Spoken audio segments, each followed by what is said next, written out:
আসসালামু আলাইকুম। সাতক্ষীরার জামাত ইসলামের এমপি সাহেবের ঘটনা আপনারা সবাই দেখেছেন।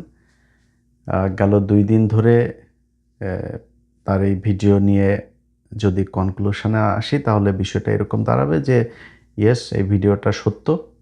তিনি অপরাধ করেছেন। তার এই এখন সে বিয়ে করেছে বা বিয়ে করবে ওই মেয়ের সাথে যেই ঘরের ভিতরে যেটা নিয়ে কয়েকজন আপনার বাকবিতণ্ডা করছে, সেই ভিডিওটা দেখেও আমার যেটা মনে হয়েছে যে মেয়েটা স্বেচ্ছায় তার সাথে গিয়েছে এবং আহ, সম্ভবত বিয়ে হয়তো হয়েছে বা বিয়ে করতেও বোধহয় ওই মেয়ের কোনো সমস্যা নাই, এরকম কিছু একটা। কিন্তু তারা যেটা করেছে সেটা গোপনে করেছে, গোপনে আরেক জায়গায় গিয়ে করতে চেয়েছে। তো এটা বিবাহ বিবাহ বহির্ভূত হোক বা বিবাহ করেই হোক, যেটাই হোক, জামাত ইসলামের একজন নেতা এই যেটা করেছে এটা অপরাধ। অন্তত জামাত ইসলামের কাছে এটা বাংলাদেশের মানুষ আশা করে না। আমার বেশিরভাগ ফলোয়ার, আমাকে যারা পছন্দ করে, আমি যদি বিএনপিকে ধরি, বিএনপি আমাকে এই মুহূর্তে, যদিও যেহেতু আমি তাদের একটা অবস্থান নিয়েছিলাম নির্বাচনের সময়, তা- তারা আমাকে হয়তো এখন ৮০ ভাগ ৮০ ৮০ ভাগ বা ৯০ ভাগ মানুষ আমাকে পছন্দ করে। বাদবাকিরা, তাদের আমার প্রতি ক্ষোভ আছে, অভিমান আছে, অভিযোগ আছে। বাট তারাও ভারত বিরোধিতার কারণে আমার প্রতি তাদের ভালোবাসা আছে। বাট জামাত ইসলামকে যদি জিজ্ঞেস করি, আমি মনে করি যে শতভাগ জামাত ইসলামের নেতা কর্মী তারা আমাকে পছন্দ করে। তো তাদের প্রতি আমার সত্যি খারাপ লাগছে যে এরকম একজন বয়স্ক মানুষ, আমাকে যদি জিজ্ঞেস করেন ভাই, আমি সত্যি কথা আমি মারা যাইতাম, আমার পক্ষে পৃথিবীতে বেঁচে থাকা এরপরে এটা সম্ভব হইতো না। তো তিনার মতো একজন মানুষ এটা করার পরে সেটা আমি আমার ফেসবুকে দিয়েছিও। আমি আমার আগেই যদিও এটা ভাইরাল হয়ে গিয়েছিল, আমি দেওয়ার পরে আমার শুভাকাঙ্ক্ষী যারা আমার জামাত ইসলামের কেন্দ্রীয় কোনো কেউ না, বাট অনেকেই আমাকে ফোন করেছেন, যারা আমাকে পছন্দ করেন, যে ইলিয়াস ভাই আপনিও ভিডিওটা দিলেন কেন এটা না দিয়ে। দেখেন ভাই, আপনাদের একটা কথা বলি, জামাত ইসলাম ফেরেশতাদের দল না, এটা মানুষের দল। সাহাবীদের ভেতরেও কিন্তু আমি যদি একজনের কথা বলি, মুয়াবিয়া রাদিয়াল্লাহু তাআলা আনহুর কথা বলি, তাকে তার পক্ষে বিপক্ষে কিন্তু কথা আছে। হ্যাঁ, অনেকে মনে করেন তিনি এ, এ, আমাদের একজন আহ, বিশাল সম্মানিত একজন ইমামকে তিনি হত্যার সাথেও জড়িত, অনেকেই বলে থাকেন। তো আমি ওই বিতর্কে যাচ্ছি না, সেটা বলার জন্য বাংলাদেশের অনেক আলেম আছে, তারা এটা নিয়ে কথা বলেন। তো জামাত ইসলাম সাহাবীদের, মানে জামাত ইসলাম না, আমরা তো বহু পরের, আমরা সাহাবীদের পায়ের নখের সমান যোগ্য আমরা না। তো তারা যদি ভুল করতে পারেন, তাহলে আমরা, এটা জামাত ইসলামের মতো একটা সংগঠন বা আমাদের মতো সাধারণ মানুষ আমরা ভুল করতেই পারি, এটা খুবই স্বাভাবিক একটা ব্যাপার। আমি মনে করি ভাই, আপনাদের এই দায় ঘাড়ের মধ্যে না নিয়ে আপনি তাকে পানিশমেন্ট দেন। আপনাদের এইটা এইভাবে করা বলা উচিত যে জামাত ইসলাম একটা মানুষের দল, আমরা মানুষ, মানুষ মাত্রই ভুল হইতে পারে। সো আমরা তাকে পানিশমেন্ট দিয়েছি, দল থেকে পদত্যাগ বহিষ্কার করেছি, ব্যাস শেষ, এই পর্যন্তই। এরপরে সে বিষয়টা নিয়ে, যেহেতু বাংলাদেশ শরিয়া আইন হইলে তো তাকে হত্যাই করা হইতো, তো আমি মনে করি এখন সে তার বিষয়টা আল্লাহর সাথে ডিল করুক। আল্লাহ যদি তাকে ক্ষমা করেন বা তিনি যদি আসলে বিয়ে করে থাকেন, তাহলে তাকে বিয়ে করে ঘরে নিয়ে যাক। অনেকেই বলছেন যে তার বয়স, এত বয়স, ওনার মেয়েটার বয়স ছোট্ট। ছোট ভাই শাওন যখন দাদার সাথে যায় লুটোপুটু খেলে, তখন বয়স হয় না? শাওনের বয়স তো ছোট। শাওনের দাদার চাইতে, শাওনের বয়স হুমায়ুন আহমেদ কাকার চাইতে তার বয়স ছোট ছিল না?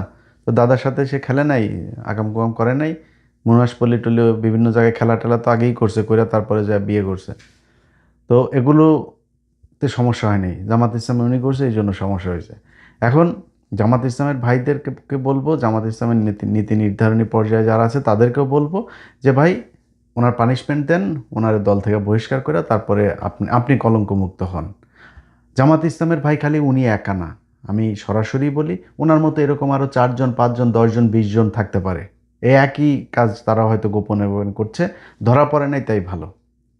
আমাদের বাংলাদেশে একটা সমস্যা হইলো যে ধরা না পড়ছে যে সে ততক্ষণ পর্যন্ত সে ফেরেস্তা, ধরা পড়লে তার মতো অপরাধ আর কেউ করে নাই। সবাই এখন উঠে পড়ে লাগছে জামাত ইসলামের ওই লোকের বিরুদ্ধে। সবাই অ্যাজ ইফ মানে বাংলাদেশের মানুষ মেয়েদের দিকে চোখ তুলে তাকায় না। অবাক হয়ে দেখতেছি ভাই, গোলাম ময়লা রনির মতো লোক, যে বড় বউকে বলছে যে আমার মেশিন চলে না, ছোট বউর সাথে যায় মেশিন চালায়। আমার আমার ইউটিউবে আছে, এখন আমার ইউটিউব চ্যানেলে যায়েন, সেখানে তার সেই ছোট বউয়ের পুরো অডিও আছে। ছোট ছোট বউরে বলছে যে ছোট বউর সাথে মেশিন চালায়, বড় বউরে বলছে আমার মেশিন কিন্তু ঠিক নাই। শুনছেন না? এই কথা তার নিজের বউ বলছে। তো সে গোলাম মাওলা রনির মতো একটা লোক, কালকে আমি এই কিছুক্ষণ আগে একটা পেজে আপনার তার ইয়েটা আমার টাইম লাইনে এসছে, সেখানে দেখি যে সে আমিরকে নিয়ে, জামাতের আমিরকে নিয়ে একটা পোস্ট দিয়েছেন। তো আমি সেখানে গেলাম, যাওয়ার পরে দেখেছি 8-10টা পোস্ট করেছে শুধু এই সাতক্ষীরার এমপি সাহেবের এটার বিষয় নিয়ে। বিশ্বাস করেন, গোলাম ময়লা রনির বউয়ের যে অডিও আমি ছাড়লাম, ওইটা ছাড়ার পরেও আমার পক্ষে বাঁচা সম্ভব হইতো না।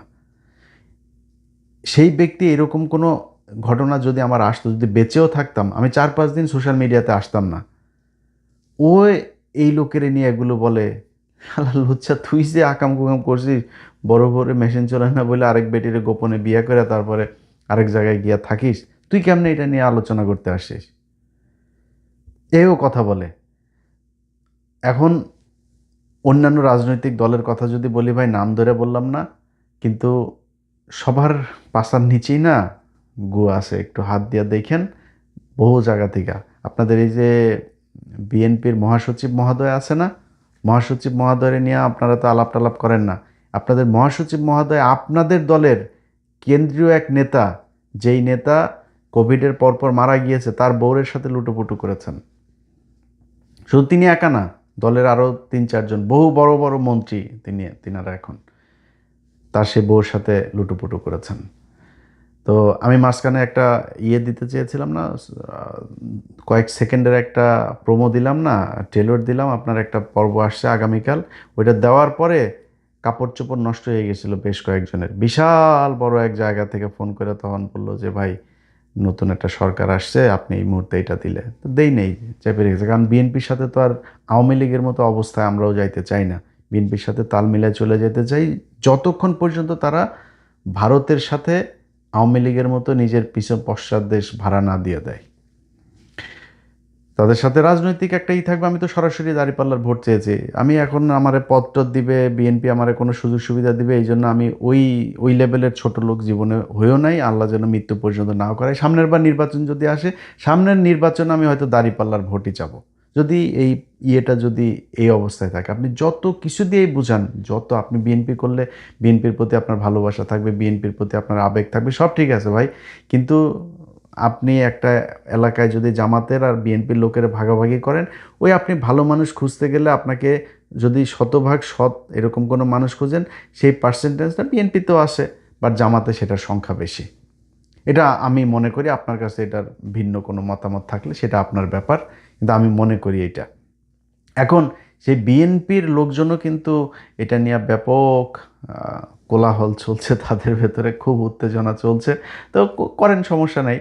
যিনি এটা করেছেন তার এই পানিশমেন্টটুকু তার প্রাপ্য, এবং সেটা সে সোশ্যাল মিডিয়াতে পাচ্ছে। আমার মনে হয় তার পরিবারের মানুষজন এখন খুব খারাপ একটা অবস্থার ভেতরে আছে। যেহেতু জামাত ইসলাম করে ওই পরিবার বা যেই এমপি সাহেব নিজেও হয়তো আমাকে খুবই পছন্দ করেন, তারপরেও তার বিরুদ্ধে আমি কথা বলছি, কিছু করার নেই। কারণ খারাপ যেটা সেটা আপনাকে বলতে হবে। জামায়াত ইসলামী জামায়াত ইসলামী যেদিন কিনা মানে এই এই রাস্তায় যাইতে থাকবে, তাদেরকেও আমরা ভারত বিরোধী বলতে বাংলাদেশে একদম শতভাগ যদি চিন্তা করি, সেটা জামাত ইসলাম। সেই দলের নেতা যদি ধরেন এটা ধরা না পড়তো, তাকে ভারতীয় এক ট্র্যাপের মধ্যে সে পড়তো, তাকে যদি ভারত করতো, বাংলাদেশে বহু রাজনৈতিক নেতা, বহু সেনা কর্মকর্তা, বহু পুলিশের কর্মকর্তা, আমলা, অনেককে ভারতে এইভাবে ট্র্যাপ দিয়ে দিয়ে তারপরে এই যে 15 বছর যেটা করেছে, এটা করেছে তারা সারা জীবন। সো এখন ওনাকেও তো এটা করতে পারতো। সো জামাত ইসলামে যদি নাকি এরকম 5-7টাকে তারা দলে নিতে পারে, আপনি বুঝতে পারেন যে এই দেশের নিরাপত্তা কোথায় যাবে। তো এখান থেকে আমাদেরকে হিসাব করে তারপরে চলতে হবে। কিন্তু জামাত ইসলামের বিরুদ্ধে যেরকম বলছে, আমি কিন্তু এটা আমার পেজে দিয়েছি, আগেই বলছি। সো আমার বলতে পারবে না যে আমি পার্শিয়ালিটি করেছি। আবার এটাও মনে করেন না যে আমাদের হাতে বোধহয় আর অন্য কারোর কোনো কিছু নাই। আপনাদের নিজেদের দলের লোকই সবচাইতে বেশি এটা বিএনপি করে। বিএনপি নিজেদের দলের লোকই নিজেরা পাঠায়, নাম আর বললাম না। তো আপনাদের এগুলি দেখাই না তো আমরা আমরা আওয়ামী লীগের সময় যারে পাইছি তারই ন্যাংটা করে দিয়েছি। এই যে হারুন থেকে শুরু করে জাহাঙ্গীর কবির, নানক টানক সব কিন্তু আমার হাত দিয়ে গিয়েছে। আমরা এখন করি না, কেন করি না? আপনার কি মনে হয় যে আমাদের কাছে আসে না কিছু? আসে, কিন্তু করি না, কারণ আপনাদের সাথে তো আমাদের সেই বিরোধ তৈরি হয় নাই। কারণ আমি যদি আপনি যখন দেখবো আপনি দেশের বিরুদ্ধে অবস্থান নিয়েছেন, ভারতের পক্ষে কাজ করবেন, ওই দিন দেখবেন ইলিয়াসের কাছে কার কারটা আছে। আপনি ফেসবুক বন্ধ করে দেবেন, ইউটিউব বন্ধ করে টিকটকে যায় ছাড়বো, টেলিগ্রামে ছাড়বো, হোয়াটসঅ্যাপে ছাড়বো, কয় দিকে আটকাবেন আপনি? আর এই জিনিস ছাড়ার পরে আপনি কই ছাড়ছেন ওইটা ম্যাটার করে না, ফেসবুকে না ইউটিউবে ছাড়ছেন ম্যাটার, যে কোনো এক জায়গায় খালি দিয়া দিবেন, ওইটা সারা দেশে দেখবেন ছড়ায় গেছে। আপনি আমার পেজ বন্ধ করে লাভ নেই। তো তো আমরা সেই জায়গায় যাইতে চাই না, বিএনপির সাথে সেই সম্পর্ক আশা করি হবেও না। যা যা হচ্ছে এখন পর্যন্ত, চীন সফর পর থেকে যা যা ঘটছে, সোফার এখন পর্যন্ত আলহামদুলিল্লাহ গুড। আমরা যদি দেখি বাংলাদেশের বর্তমান সরকার আবার ভারতের সাথে গিয়েছে, তখন তো আমাদের ভাই আপনাদের বিরুদ্ধে যাইতে হবে। সিদ্ধান্ত আপনাদের, আপনারা যেরকম করবেন। আমার পদ দেওয়ারও দরকার নেই, আমার আপনার সুবিধা দেওয়ারও দরকার নাই। আমার জীবনে ভাই মানে হাজার হাজার কোটি শত শত কোটি টাকার মালিক হওয়ার ইচ্ছাই নাই। আপনি আমারে করবেন কেমন? আমার আমি ফেরা চলতে পারি, আমার যা খাইতে মনে চায়, ঘুরতে মনে চায়, যেটা কিনতে মনে চায়, আলহামদুলিল্লাহ আমার এইটুক চললেই হয়েছে। আল্লাহর কাছে খালি বলি যে আল্লাহ আমারে চলায় নিয়ে যাও, আটকায় দিও না কোনো জায়গায় গিয়ে, যেন কারোর কাছে হাত না পাততে হয়। এর বাইরে কোনো কিছু না। আপনার কাছে আমি কিছু চাই না, জাস্ট ভারত থেকে দূরে থাকতে হবে আপনাকে, এর বাইরে কোনো কিছু নাই।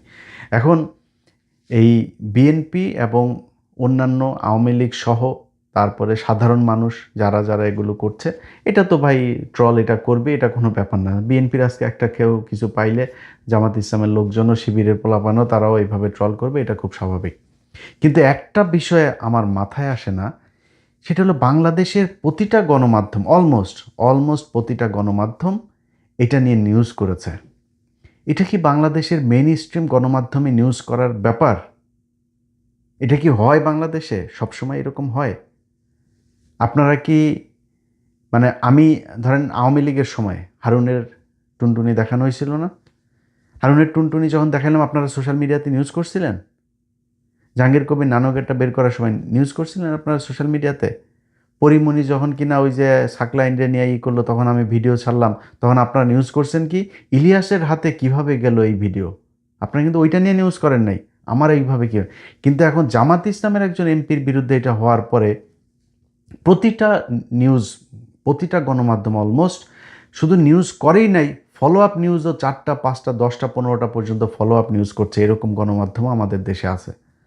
তো আপনারা না ব্যক্তিগত আক্রমণ থেকে নাকি আপনারা বেঁচে থাকেন, এগুলো নাকি ব্যক্তিগত বিষয়।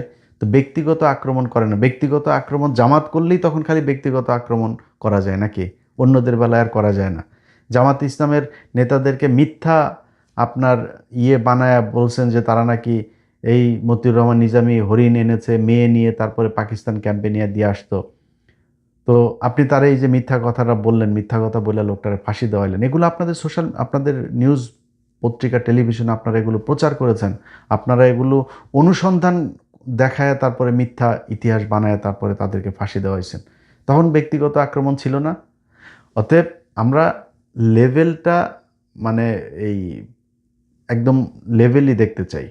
ফিল্ডটাকে লেভেল দেখতে চাই, যাতে দুই দল সমানভাবে খেলতে পারে। আপনি রেফরির ভূমিকায় যখন থাকবেন গণমাধ্যম, আপনাকে কিন্তু নিরপেক্ষ থাকতে হবে। কিন্তু এই জায়গাগুলোতে আমরা নিরপেক্ষ দেখি না। একজন হুজুর, একটা মাদ্রাসার একটা ছেলেকে তারপর বলাৎকার করলো, সেটা নিয়ে মাদ্রাসার ছেলে বলাৎকার করেছেন, কিন্তু হিন্দুদের মন্দিরে যখন কিনা করে তখন কিন্তু আর লেখে না পুরোহিত তারপরে করছে, না নিউজই হয় না। যেই গণমাধ্যম আজকে এটা নিয়ে নিউজ করে, এই গণমাধ্যমের বহু গণমাধ্যম এই যে আনিস আলমগীরও কিন্তু ব্যাপক অ্যাক্টিভিটি না। আনিস আলমগীরের তার ওইখানে রিপোর্টার, সে কিন্তু আপনার এই মানে দেয় আপনার ছেলেদের সাথে খেলা করে। এটাকে অনেকেই জানেন না। জেলখানাতে গিয়া কিন্তু সে খুব ভালো ছিল, সব ছেলেদের পাইছে ওইখানে, হ্যাঁ ওইখানে গিয়া লাগালাগি করছে, ভাল লাগছে তার কাছে আমার ধারণা। তার অফিস থেকে, তার সব শেষ কর্মস্থল থেকে তার চাকরি গিয়েছিল এই ছেলের কমপ্লেনে। তো কিন্তু তো ও গে হইলে আমার কোনো সমস্যা নেই, ও গে হোক, নাহলে যার পোংমারা নিতে মন চায় পোংমারা নেই, আমার কি আপনার কি, আপনার কোনো সমস্যা আছে? এ করুক, কোনো সমস্যা নেই। কিন্তু এরা এই যে জামাত ইসলামের এর ব্যাপারে ব্যাপক আলোচনা, এমন কোনো গণমাধ্যম আছে, এমন কোনো গণমাধ্যম যেখানে নিজেদের ভিতরে নিজেরা লাগালাগি করে নাই? আমি ওই মাঠ থেকে আসি নাই, আমরা ওই মাঠে দেখে আসি নাই কী হয় ওইখানে, আমরা তো নিজের চোখে দেখে আসছি এগুলো। সো আপনারা যে এই একজন আরেকটা মেয়ের সাথে, ধরেন জামাত ইসলামের আমির এই এমপি সাহেব এক মেয়ের করছে, আচ্ছা এটা কি বাংলাদেশের আইনে নিষিদ্ধ একটা মেয়ের সাথে করে? এটা তো আপনারা শরিয়া আইন চান না। তো তো শরিয়া আইন চান না, শরিয়া আইন অনুযায়ী হইলে তার বিচার হবে। একটা মেয়ে যদি স্বেচ্ছায় আরেকটা পুরুষের সাথে বাংলাদেশে শুইতে চায়, এটা তো বাংলাদেশের আইন আপনাকে অ্যালাউ করছে, আপনি সমস্যা নাই তো। আরেকজন ওইখানে ধরে নিয়ে বলছে পুলিশের কাছে নিয়ে, পুলিশের মেয়ে তোমার বলছে পুলিশের কাছে নিয়ে যাইতে, এটা কি কোনো আইন? কিন্তু এখন যে পরিস্থিতি তৈরি করা হয়েছে, মনে হয়েছে এইটা বিশাল বড় অপরাধ। এই একই অপরাধ যখন গণমাধ্যমের কর্মীরা করেন, বাংলাদেশের এমন কোনো জায়গা আছে রে ভাই, পুলিশ বলেন, আর্মি বলেন, আর্মির ভিতরে এরকম শুনেছি যে বউ পাল্টায়, জানেন? এটাই বাংলাদেশে ঘটেছে, এই বাংলাদেশে। এবং আপনারা না যায় না, আন্দাজে বলছি না, খুব কনফার্ম হয়ে তারপরে বলছি। তো এই হচ্ছে ঘটনা। আমরা গণমাধ্যমের কাছে এই যে এবার যেটা দেখলাম, সামনে যদি আবার কারোর বেডটের হয়, গণমাধ্যম যেন আবার সেটা নিয়ে নিউজ করে, আমরা দেখব না, তখন বুঝবো না যে আসলে ঘটনাটা কি। সবশেষ আবারও প্রিয় সংগঠন জামাত ইসলামকেই বলি, আপনাদের কাছে বাংলাদেশের মানুষের চাওয়া অনেক। আপনারা ক্ষমতায় যাইতে পারছেন কি পারেন নাই, সামনেও পারবেন কি পারবেন না সেটা বিষয় না। ওই বাংলাদেশের মানুষ আপনাদেরকে ভোট দিয়েছে, সামনেও ভোট দিবে আপনাদেরকে। এখনও মানে যদি ন্যায়ের পক্ষে সবচেয়ে বেশি মানুষ কোনো সংগঠনে থাকে, সেটা আপনাদের এইখানেই আছে, এটা মনে করে বাংলাদেশের মানুষ। আরও দায়িত্বশীল হবেন। শুধু জামাত ইসলাম না, বাংলাদেশের যত রাজনীতিবিদ আছে, আপনাদের কাছে অনুরোধ থাকবে, ভাই আল্লাহর ওয়াস্তে এই লোকটা আজকে যদি ভারতীয় ট্র্যাপে পড়তো, তাহলে ভারতের হয়ে কাজ করতো। আপনাদের ভেতরে অনেকে আছেন ভারতীয় হানি ট্র্যাপে পড়েছেন, আস্তে করে হয় বলে দেন যে ভাই আমার এরকম কিছু একটা আছে, বা সেখান থেকে সরে যান, বা ওই এই রাজনীতি থেকে সরেন, যে আমাকে দিয়ে আর ব্ল্যাকমেল করে কিছু করাইতে পারবে না, নাইলে দেশ থেকে বের হয়ে যান। সবচেয়ে সুন্দর যেটা হইতে পারে, মানুষের কাছে মাপ চান যে ভাই আমি মানুষ হিসাবে এই পাপটা করেছি, আমার যদি এরকম কিছু বের হয় আপনারা আমাকে মাফ করে দিয়েন, আমি দেশের বিরুদ্ধে যাইতে চাই নাই, এই জন্য আমি এটা স্বীকার করে নিলাম। কারণ আমাকে দিয়া, আমি যদি এটা স্বীকার না করতাম, তাহলে আমাকে দিয়ে ওরা এই ভিডিও দিয়া ওরা আমার দেশের বিরুদ্ধে এই কাজ করাচ্ছে, আমি সেটা করতে চাই না। এখন আপনাদের উপরে ছেড়ে দিলাম, বিশ্বাস করেন বাংলাদেশের মানুষ আপনাকে সম্মানের চোখে দেখবে। কারণ আমরা ওই যে ধরা না পড়লে সবাই সাধু না, আমাদের সবার জীবনেই কিন্তু এরকম ছোটোখাটো পাপ টাপ এগুলো আছে। হ্যাঁ, অতএব আমরা কেউই সাধু না, কারো কম কারো বেশি, পাপ আমরা সবাই করি, ভুল করি। এই ভুলের ঊর্ধ্বে পৃথিবীর কোনো মানুষই না। অতএব আমরা যিনি এই সাতক্ষীরার যিনি এই কাজ করেছেন, তার আমি জানি না পরিবারের অবস্থা কি ভাই, আমি হইলে সত্যি মারা যেতাম, আমার পক্ষে বেঁচে থাকা সম্ভব হইতো না। তারপরেও আল্লাহ তাকে মাফ করুক, তিনি যেন মৃত্যুর আগে এটার মাপ নিয়ে যান। জামাত ইসলাম তাকে উচিত তাকে পানিশমেন্ট দেওয়া, সেই পানিশমেন্ট নিয়ে সে আল্লাহর সাথে এবার ডিল করুক বিষয়টা নিয়ে। তার পরিবারেরও যারা আছে তাদেরও নিশ্চয়ই এখন এই বিষয়টা নিয়ে খুবই খারাপ অবস্থা যাচ্ছে, তারা মানুষের সামনে মুখ দেখাইতে পারছে না। তাদেরকেও আপনারা সবাই মানে সান্ত্বনা দিয়েন। খুব বেশি যদি নাকি যতটুকু হয়েছে অতটুকু তো হইলই, এরপরেও যদি করতে চান তারা হয়তো মানে এটা তাদের উপরে জুলুম হয়ে যাবে। তো যাই হোক, এই সবাই ভালো থাকবেন, আল্লাহ হাফেজ।